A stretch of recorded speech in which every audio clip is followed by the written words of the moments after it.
Bonjour à toutes et à tous et bienvenue dans KO, le podcast dédié à la culture sport de combat de l'équipe. Pas d'invité pour cet épisode spécial entièrement consacré au gigantesque Khabib Nurmagomedov qui a cimenté sa place de légende du MMA et de l'UFC lors de l'UFC 254 sur la Fight Island en s'imposant par soumission au deuxième round contre l'américain Justin Gaethje, numéro 1 de la catégorie lightweight de l'UFC et qui a pris sa retraite à la surprise générale dans la foulée. Il quitte le sport avec un bilan de 29-0 en carrière, du jamais vu. Et pour s'attaquer au cas daguestanais, le duo habituel, le duo de choc, Alessandro Pidus, journaliste à l'équipe. Bonjour Sandro. Salut à tous. Et Jérôme Gaz, journaliste à l'équipe également, qui nous a promis une nouvelle masterclass globale.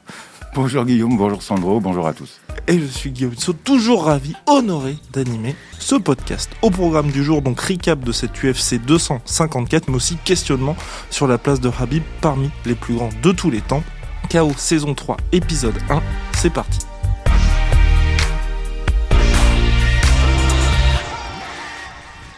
UFC 254 dans la légende, mais avant, oui, c'est vrai. On est très content de vous retrouver après 7 longs mois d'absence. On est ravis.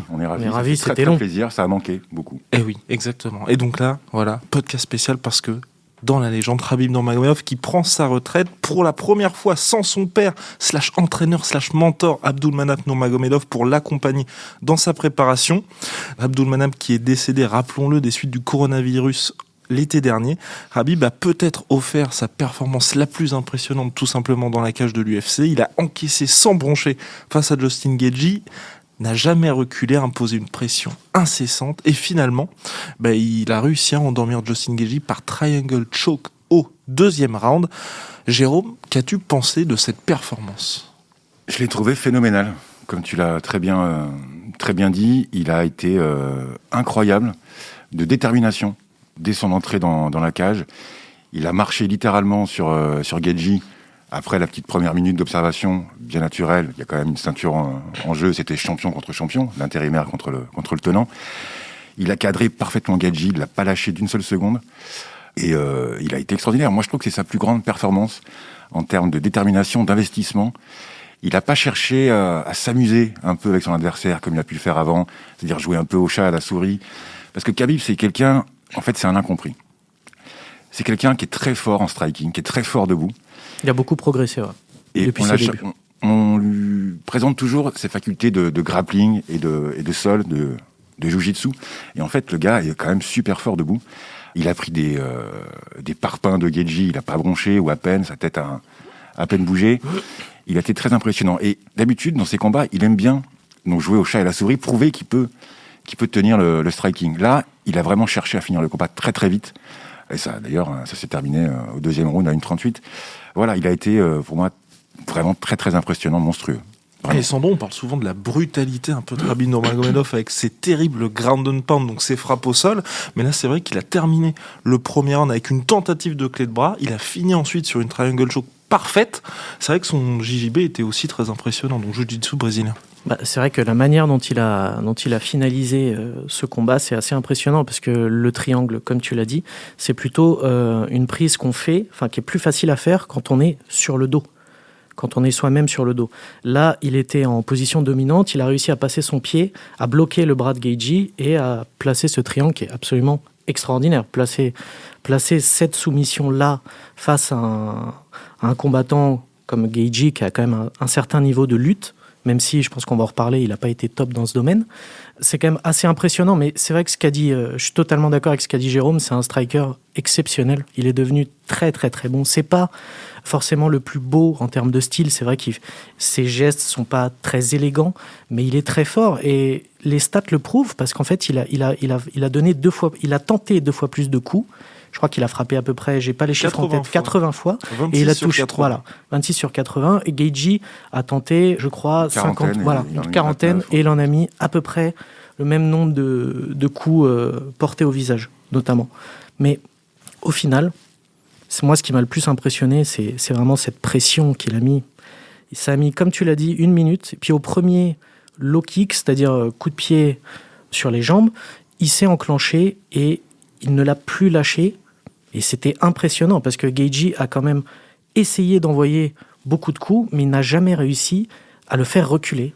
C'était absolument dingue. Une machine à avancer. Et après, à contrario, Gaethje, moi, je l'ai trouvé un peu en dedans.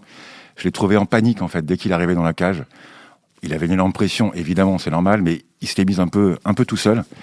Et puis, voilà, c'était pas le Gaethje qu'on connaît, c'est-à-dire avec une garde haute, qui prend le centre, il était très bas, presque en position de lutteur. Je pense que il avait peur, Je pense que quand on affronte Khabib, on est obligé d'établir un plan de bataille différent. Et c'est vrai que Gaethje, on l'a connu... c'est pas plus offensif, parce qu'il l'a été quand même. Il a mis des coups à Khabib. Mais c'est vrai que cette histoire de la garde basse, mais j'arrive pas à lui en vouloir, parce qu'il est obligé de le faire. Face à j'allais dire McGregor, face à Khabib, on peut pas avoir une garde haute. Et il a essayé de retarder. Mais rester debout, il aurait pu. Sur quelques phases de lutte, en clinch, il s'en est très très bien sorti. Exactement. On sentait qu'il a pu résister à la puissance tant que c'était debout, ça allait. De Nurmagomedov, qui était un peu surpris par la puissance et l'agilité de Gaethje, qui est un lutteur à la base, faut pas l'oublier. Après, au sol, Gaethje, il a été nul, quoi. Faut être très clair, le mec n'a rien proposé. En fait, il a été amorphe, c'est-à-dire il ne bougeait pas, il n'a rien proposé une fois qu'il a été au sol. Et sur la fin de ce premier round, où il se fait mettre au sol à peu près, il reste 40 secondes dans ce round, donc Khabib le met au sol, et là tout de suite, il regarde son corner, il fait une tête un peu « j'en peux plus ».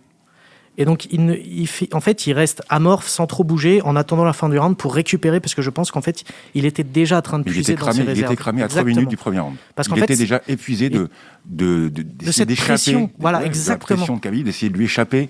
Khabib lui marchait. Enfin, il l'a cadré comme j'ai rarement vu un artiste martial le faire, Khabib. C'est vrai que ça c'est impressionnant. Le seul truc qui m'a un peu déçu avec Gaethje, c'est qu'en fait il a manqué, je trouve, de variation. Il n'a pas proposé beaucoup de choses, je trouve, debout. C'est-à-dire la tête et les jambes. Voilà, exactement. Il l'avait dit, je vais essayer de bombarder ses jambes à coups de low kick. Il l'a fait. Ça a été plutôt efficace, je pense. Je pense que c'est les seuls coups qu'on fait un peu mal à Khabib. Mais je vais dire, il a envoyé sa droite plein de fois, mais sans proposer autre chose, pas beaucoup de jab. C'était des vieux swings qu'on voit plus, qu'on faisait en boxe anglaise il y a des années. C'est plutôt la tête baissée, à l'aveugle. Donc, il y avait très peu de temps de toucher. C'est un peu sa marque de fabrique, de faire ces longs mouvements un peu détendus. Là, quand même, j'ai trouvé ça vraiment... à partir du second round, on savait qu'il y avait quand même très peu de chances. En fait, au second round, on voit tout de suite que dès qu'il commence, il est même plus dans la réserve, il est complètement dans le rouge, il a plus rien. Et je trouve qu'en fait, il se fait piéger sur les low kicks, qui devaient être son arme. Et en fait, pourquoi il se fait piéger ? Parce qu'en fait, les low kicks sont bien donnés avec beaucoup de puissance. Il n'y a pas de souci, même dans ce deuxième round. Mais il n'arrive pas, c'est-à-dire au premier round, il mettait un low kick et tout de suite, il s'éloignait de Khabib. Et là, il était tellement fatigué qu'il donne le low kick. Bien sûr, du coup, il raccourcit la distance et Khabib se jette dans ses jambes. Et Khabib se jette sur lui et après, en 4 secondes, c'est terminé. Et oui, donc après, il donne son dos aussi très facilement, Gaethje. Vraiment. C'est pour ça que je trouve qu'il a été beaucoup trop amorphe. Sans réaction, il s'est laissé faire. Et c'est pour ça que je suis très déçu, même si je ne suis pas complètement étonné, parce qu'on en a fait quand même, je trouve, un petit peu trop sur le niveau de lutte de Gaethje, qui au final, à l'UFC, n'avait jamais utilisé ce niveau de lutte.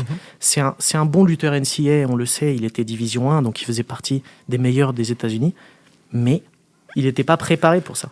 Là où je n'étais pas d'accord avec toi, Sandro, c'est que quand tu es face à Khabib, en fait, t'adapter, ça ne sert pas à grand-chose, en fait. Il faut proposer quelque chose de différent. Tu peux pas... Si tu essaies de t'adapter uniquement au jeu de Khabib, en fait, tu es condamné. Il faut proposer autre chose. Prendre le centre. Gaethje aurait dû faire du Gaethje. Une garde haute. Envoyer plus... J'ai vu aucun coup de pied d'arrêt, par exemple. Il n'a pas tenté un seul coup de pied d'arrêt. Non. Personne ne le fait contre Khabib. Je ne comprends pas. Des low kicks, ça raccourcit la distance. Tu te fais avoir avec ça. Donc voilà, chuté... performance énorme de Khabib et en fait, je pense que c'est performance un peu décevante de Gaethje. Il a essayé avec ses armes, notre cher Justin Gaethje. Mais finalement, là, alors, est-ce que après cette superbe performance, finir coup sur coup quand même, Conor McGregor par soumission au 4e round, Dustin Poirier par soumission au 3e round, Justin Gaethje par soumission au 2e round, est-ce qu'on a déjà vu une telle série dans l'histoire de l'UFC ? Ou du MMA même en général, Sandro ? C'est pas facile, mais il y a 2 noms qui me viennent en tête, comme ça, je dirais quand même John Jones, qui quand il a démarré, il avait battu Lyoto Machida, Rashad Evans, Shogun Rua. C'était déjà très impressionnant à cette époque-là, parce que c'était des combattants qui avaient un niveau exceptionnel. Hein. Et peut-être Henry Cerudo aussi, qui lui avait battu Demetrius Johnson, TJ Dillashaw et Marlon Morales pour sa montée. Exactement. Donc oui, mais c'est vrai que je pense que quand même c'est du jamais vu pour le coup. Je trouve que cette série est plus impressionnante que celle de Jones ou de Cerudo. Parce qu'en fait, c'est vraiment les meilleurs de cette génération, dans cette catégorie, je pense, McGregor, Gaethje et Dustin Poirier. Et en fait, il les a, je suis désolé, mais il les a massacrés tous les trois, donc c'est impressionnant. Vous oubliez Al Iaquinta aussi, quand même, dans la série. Il fait partie du... Je plaisante, mais pas vraiment. On en reviendra peut-être plus tard. C'est le second panier. On peut aussi parler de Miocic, qui fait une série incroyable, qui est presque du même niveau. Mais je suis d'accord avec toi, Sandro, c'est quand même, et toi, Guillaume, d'ailleurs, c'est une série dingue. C'est une série dingue. Et puis, effectivement, avec la facilité, quoi. Voilà, il les a pas dominés en difficulté, il les a massacrés, effectivement. Et donc là, finalement, Khabib Nurmagomedov qui quitte le sport là avec 29-0, est-ce qu'on peut avoir quelques regrets par rapport à ce départ à la retraite à 32 ans à peine? Il y aura un regret, sans doute, pour tous les fans, c'est le combat face à Tony Ferguson. Et là, pour le coup, la série serait encore plus dingue. C'est le combat maudit de l'UFC, c'est le combat maudit du MMA de manière générale, reporté 5 fois, si je ne m'abuse. Ouais, c'est ça. C'est le combat qu'on voulait voir.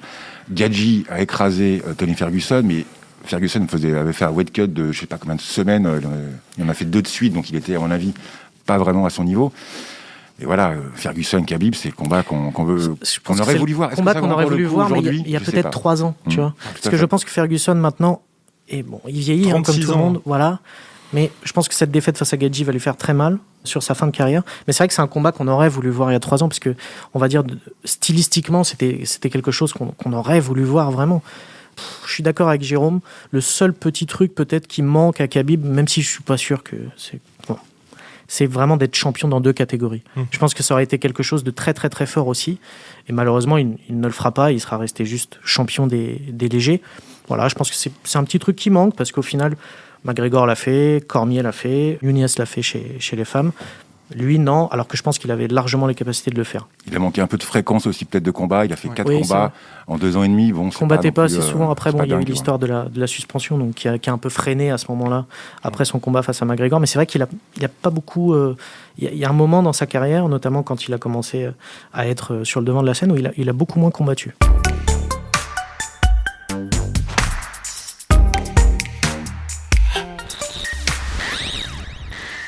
On peut aussi se poser la question, bien évidemment, on n'en parle pas énormément, mais des blessures pour Khabib Nurmagomedov, c'est vrai qu'il avait eu une absence de 2 ans, il avait battu Rafael Dos Anjos, ancien champion lightweight de l'UFC, en 2014, donc c'est une éternité.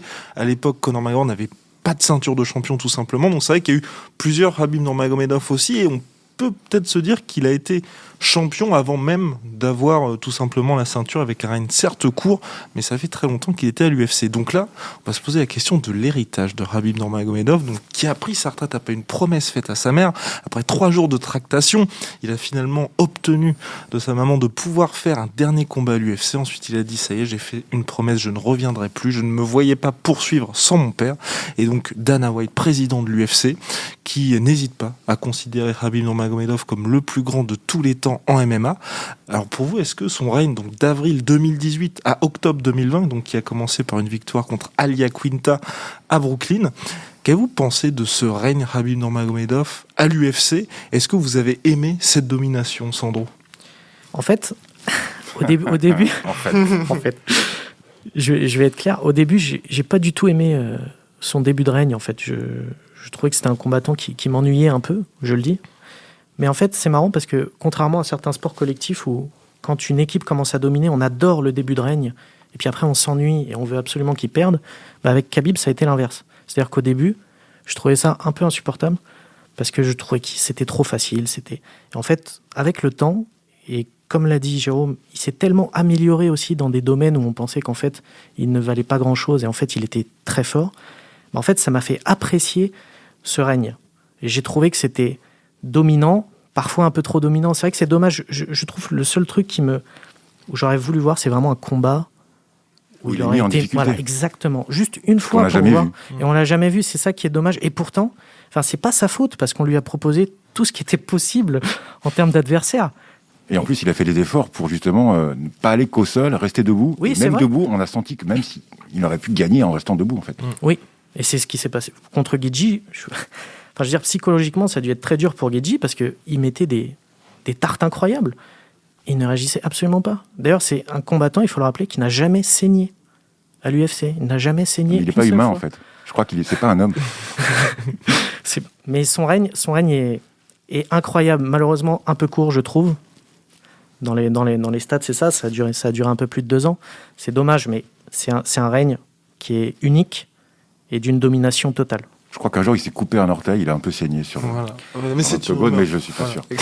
Et D'ailleurs, pour ajouter à la légende, parce que ça a été révélé par Dana White juste après le combat, apparemment, il s'est cassé le pied il y a 3 semaines. Et il s'est bien cassé le pied, pas le pied d'ailleurs, un orteil. Un orteil, Un voilà. orteil. Il s'est cassé un orteil. Donc oui. voilà, pour ajouter encore Le plus 7 octobre, très précisément. à la légende de Khabib. Oh là là. Mais effectivement, je crois que ce qui est intéressant, c'est que son règne, comme tu l'as dit, Guillaume, il commence avant, en fait. Il commence peut-être en 2014.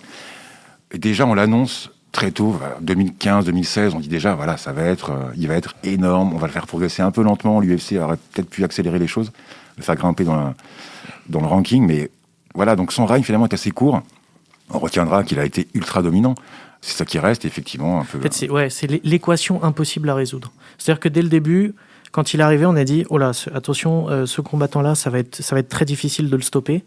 Donc, tout le monde a dit, ouais, mais il y a un tel qui pourrait le mettre en danger sur ça, un tel. Et en fait, personne n'a jamais réussi à résoudre cette équation. Donc c'est ça qui est juste dingue dans ce règne. Et puisqu'aujourd'hui, les gens le comparent avec les plus grandes légendes du MMA, donc il part avec un bilan de 29-0, personne n'a jamais fait ça, mais est-ce qu'il a fait rêver les fans? Et quand je dis rêver les fans, c'est par son style. Parce que c'est vrai que Anderson Silva, même Conor McGregor, empilait les finitions, il y avait des highlights quasiment par milliers. Est-ce que il vous a fait rêver, Khabib Nurmagomedov? J'ai rencontré pas mal de combattants français, enfin, je pense à un en particulier, mais je vais pas le citer, c'est pas le lieu, qui m'a dit un jour que Khabib a rendu le Grand Pound sexy. Alors, je trouve ça un peu dur pour Georges Saint-Pierre, mais c'est quand même révélateur de quelque chose. Je pense que ceux vraiment qui ont un peu de technique et MMA, qui connaissent ce sport, ont une grosse admiration pour Khabib, parce qu'en fait, il sait tout faire. Il a une lutte incroyable et un jeu au sol aussi incroyable. Est-ce qu'il a fait rêver les fans? Je crois qu'il les a fait rêver, en fait, avec l'opposition de McGregor. C'est vraiment là que ça commence. Avant, Khabib, il n'est pas connu du grand public. Aujourd'hui, c'est la star, c'était la vraie star de l'UFC, et l'artiste martial sans doute le plus connu au monde après McGregor. Donc voilà, il a fait rêver les fans sur une période très courte, en fait. Vraiment, voilà, je pense. Moi, personnellement, j'ai toujours adoré son style, efficacité, sa robustesse, voilà, sa façon sa puissance, quelqu'un qui maîtrise vraiment son sport, quoi. Un expert en lutte, la lutte dagestanaise, contrairement à la lutte américaine qui ne s'arrête jamais. Pour toi, Sandro, a-t-il finalement changé le sport? Est-ce qu'on va avoir un avant-après Khabib Nurmagomedov? Oui, je pense, parce que il a quand même marqué cette époque avec ce style qui, en fait, a forcé ses adversaires à se dénaturer et à ne jamais trouver de solution. Et en fait, c'est pour ça qu'il y aura un avant et un après Khabib. C'est-à-dire, après, je ne sais pas si on retrouvera un lutteur de ce niveau-là aussi dominant. Ça frappe à la porte quand même chez les Dagestanais. Islam Makhachev, ouais, par exemple. Par exemple, mais il faudra voir s'ils sont aussi dominants, aussi forts que lui, aussi intelligents aussi. Parce qu'il y a aussi un truc avec Khabib, c'est qu'il y a une vitesse d'exécution dans sa manière d'amener au sol. Et ça s'est vu contre Gaethje, parce qu'hier, j'ai re-regardé le combat. Il se passe 4 secondes entre l'amener au sol et la position dominante. Et quand il va au sol, il s'engage complètement, en fait. Il ne dit pas, je vais y aller à moitié. Même s'il se prend un contre, un genou, etc. Et c'est pas grave, il y va. Donc c'est très, très rapide. Quand vous êtes adversaire de Khabib, s'il y a une seule seconde d'hésitation, c'est déjà fini. Et on l'a vu sur tous ses combats, parce qu'il a souvent fini comme ça. Souvent, il faisait des étranglements arrière, plutôt. Mais c'est-à-dire, la moindre erreur, il va tellement vite, parce que le sol, c'est des échecs. Il fait son mouvement, si vous ne réagissez pas, il fait un deuxième mouvement et vous avez déjà un train de retard, c'est terminé. Et c'est ce qui se passe à chaque fois, et c'est ce qui s'est passé encore samedi. On ne peut pas aller aussi vite que lui parce qu'il réfléchit trop vite au sol pour ses adversaires, et à chaque fois ça se finit de la même manière. Donc oui, il y aura un avant et un après Khabib. Après, je ne sais pas si on retrouvera un lutteur aussi fort et aussi intelligent. Et Jérôme, est-ce que tu penses que justement tous les Dagestanais là qui arrivent à l'UFC, qui font partie de l'équipe Nurmagomedov, Abdulmanap, Khabib, et puis qui s'entraînent aussi à Eke, est-ce que tu penses que ça aussi, ça fait partie un peu de l'héritage Khabib? Je pense que ça fait complètement partie de son héritage. Il va essaimer pas mal de ce côté-là, formé, guidé par son parcours, pas mal de combattants dagestanais ou même russes ou même de nationalités complètement différentes. Il va laisser quelque chose de très important, effectivement, comme tu dis, Sandro, sur l'intelligence de combat qu'il a, en fait. Non seulement il fait des stratégies avant les combats, etc., mais aussi, il est dans une cage, il s'adapte tout de suite. En fait, il réfléchit plus vite que son adversaire. Ouais, c'est vrai que c'est pas qu'au sol, attention. C'est vraiment une intelligence de combat globale. Ça s'apprend pas forcément. Mais tout ce qu'il a amené, et si vous regardez ses premiers combats de MMA ou même en sambo combat, le type, il sait faire autre chose que de la lutte. Hein. Son deuxième combat à l'UFC, je crois que c'est contre Tavares. Il le finit à coup de coude, ça dure 30 secondes, c'est juste incroyable. Ce type-là avait toutes les armes pour être vraiment un des plus grands combattants. Et je pense qu'il va inspirer toute une génération de combattants, qu'ils soient dagestanais, russes ou autres. Ouais. D'ailleurs, là, il est parti pour prendre justement la suite de son père avec différentes gyms et donc entraîner pas mal de combattants. Alors là, on va tenter de répondre à la question épineuse. Attention, est-il finalement le plus grand de tous les temps? Donc bilan de 29-0, 3 défenses de ceinture des poids légers à l'UFC, record égalé de Benson Henderson et BJ Penn. Alors Sandro. Déjà, peut-être qu'on peut rappeler que ça a fait beaucoup de bruit ce débat du GOAT aux États-Unis dès ce week-end. Ça fait réagir même les combattants. Voilà, notamment John Jones, Ned Diaz aussi, qui s'en est mêlé. Il considère qu'il a battu une fois Khabib. C'est quand même assez génial. Daniel Cormier, évidemment, a dit que Khabib était le GOAT. Dana White dans la foulée. Et John Jones est devenu fou. C'est vrai. Et John Jones s'est appuyé sur un argument qui dit... Qui est recevable. Voilà. Oui, qui est recevable, qu'il n'a pas fait assez de défense de titre, que lui en a fait 14, et que pour cela, il ne peut pas être considéré comme le GOAT. Tu m'as posé la question, est-ce que c'est le GOAT pour moi? Non. Mais... non. Ne prends pas trop de risques, t'abouilles pas trop. Hein. Voilà. Mais pour moi, il fera partie... Des candidats, évidemment, et ce qui joue pour lui aussi, c'est ce palmarès immaculé, parce que ça c'est vraiment exceptionnel, 29-0. Alors certains diront que ses premiers combats, c'était contre personne, mais bon, franchement, c'est pas un argument que je trouve recevable, parce que les premiers combats de tout le monde, c'est souvent contre personne. Sauf John Jones, quand même. Qui est devenu champion UFC à 23 ans, plus jeune champion de l'histoire de l'UFC, signé par l'UFC 9 mois après ses débuts en MMA. Il l'a rappelé d'ailleurs ce week-end. Oui, c'est vrai. Chapeau. Mais... Mais non, pour moi, c'est pas le GOAT parce qu'il manque... En fait, son règne a été dominant, comme on a dit, mais pas assez long. Et je trouve qu'en fait, ça joue. Même s'il a balayé tout le monde dans ses catégories, bon, il prend sa retraite, il a ses raisons, évidemment, mais s'il était resté, peut-être, avec plus de défense de titre, toujours plus, oui, il aurait peut-être pu se rapprocher encore de ce statut de GOAT. Mais pour moi, ce palmarès immaculé, certes, 29-0, c'est incroyable, c'est du jamais vu. Mais c'est pas suffisant quand on fait le bilan avec les autres. Si on veut comparer, après c'est très subjectif la vision du GOAT, c'est tout le monde a sa propre vision, ses critères. Mais vu que tu m'as posé la question, non, Guillaume, pour moi c'est pas le GOAT. Et donc avant d'avoir votre top 3, pour toi Jérôme? C'est bien la question du GOAT parce qu'on peut y mettre tout et n'importe quoi. On peut faire plein de critères différents. On peut rester que sur la partie combat. On peut aussi intégrer la partie attitude en dehors de l'octogone. Les problèmes judiciaires, extrasportifs. C'est vrai que de ce côté-là, Khabib n'a eu aucun contrôle antidopage positif et aucun problème judiciaire à part son pétage de câble après la victoire contre Conor McGregor. Tout à fait. Donc, ça dépend ce qu'on met dedans. Voilà, ça dépend ce qu'on met dedans. En tout cas, je pense que c'est le plus grand welterweight des lightweight de l'histoire. D'accord, ça oui. Voilà. Le problème de Khabib, effectivement, il s'est jamais fait prendre pour dopage, mais il a jamais été au poids de sa catégorie des légers. C'est un peu dommage. Bah, jamais, en tout cas, pas ces dernières années. Ça s'est vu encore ce week-end. Il y a une vidéo qui tourne. Oui, il était très soulagé d'avoir. Cela dit, officiellement, il était. Ouais, mais bon, la balance était pas stable. Voilà, mais comme souvent avec Khabib. Alors, votre top 3. Alors, mon top 3, John Jones en 1. Par tout ce qu'il a prouvé dans la cage, tout ce qu'il sait faire, même s'il commence vraiment à me fatiguer avec ses justifications et son attitude et son trash talking. Mais voilà, encore une fois, c'est est-ce qu'on le prend en compte ou pas. En 2, Georges Saint-Pierre. Alors, pour le coup, que des bonnes raisons. Hein. Il a 2 défaites, mais en termes d'exemplarité, en termes d'esprit martial, je pense qu'il est au-dessus du lot, largement. Et d'ailleurs, je pense qu'il manque à Khabib ce combat face à Saint-Pierre pour vraiment c'est être l'un des regrets aussi qu'on peut comprendre. Et plier l'histoire. Et en 3, c'est toujours compliqué de mettre un 3e. Je mettrais bien Khabib quand même. Je mettrais bien Khabib. Allez, je me lance. Allez, Khabib en 3. Ah, elle est pas mal. Sandro? Alors c'est presque le même que Jérôme, mais je vais juste inverser 1 et 2. Pour moi, c'est quand même Georges Saint-Pierre en 1. Franchement, c'est une question de goût. C'est pas du tout que je trouve... C'est subjectif, comme je l'ai dit. Georges Saint-Pierre en 1, parce que je trouve que ça a été l'artiste martial le plus complet qu'on ait vu, en fait, je trouve. Et John Jones en 2, parce que il est là depuis quasiment le début, et on a l'impression qu'il est toujours aussi fort. Enfin, il est toujours aussi fort. Il a une défaite par disqualification, mais c'est comme s'il avait été invaincu.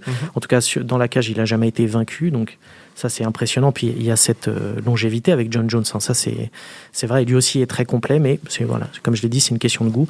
Et en 3, moi aussi, je vais mettre Khabib. J'avais mis Anderson Silva il y a 1 an et demi. Il y a 15 minutes. Non. Là, t'es pas juste. Mais en fait, il y a aussi... il faut savoir s'arrêter au bon moment. Et partir sur une victoire comme ça, c'est fort aussi. Et il s'arrête en étant invaincu. Et ça, c'est énorme. C'est pour ça que je le favorise un petit peu à Anderson Silva, qui aurait été mon 3 il y a encore peu de temps. Mais il faut savoir s'arrêter au bon moment. Et voilà, donc je pense que Khabib est 3e, mais il pourrait ne pas le rester très longtemps si Israël Adesanya, par exemple, continue à faire des performances comme il le fait en ce moment. Et oui, ou même si Cerudo venait à monter Cerudo, en featherweight pour une nouvelle ceinture. Et pour peut-être qu'on changera la vie et qu'on mettra Khabib en 2 la prochaine fois, oui, je sais pas. On ne sait pas. C'est possible avec ces questions. Exactement. Et pour ma part, donc c'est John Jones en 1, 2e Georges Saint-Pierre, 3e Fedor Emelianenko, parce qu'il n'y a pas que l'UFC, oui, il y avait aussi le Pride, le Pride, organisation japonaise. Donc que fais-tu de Khabib alors? Je mets 5e, juste derrière Anderson Silva. Alors, donc voilà, KO. Et puis saison 3, épisode 1, c'est terminé. Le podcast est disponible sur le site de l'équipe et toutes les plateformes habituelles, Google Podcast, Apple Podcast. Merci à tous de nous avoir suivis et merci à monsieur Roland Richard, monsieur Podcast à l'équipe, qui faisait sa grande dernière avec nous. Tel Habib, il nous quitte avec un bilan de 10-0, 10 comme le nombre d'épisodes de KO. Et bien évidemment la ceinture de champion featherweight du LFC, l'équipe Fighting Championship. La ceinture de GOAT. Et oui, et de GOAT. Allez, à la prochaine pour un prochain épisode. Ciao à tous. Salut.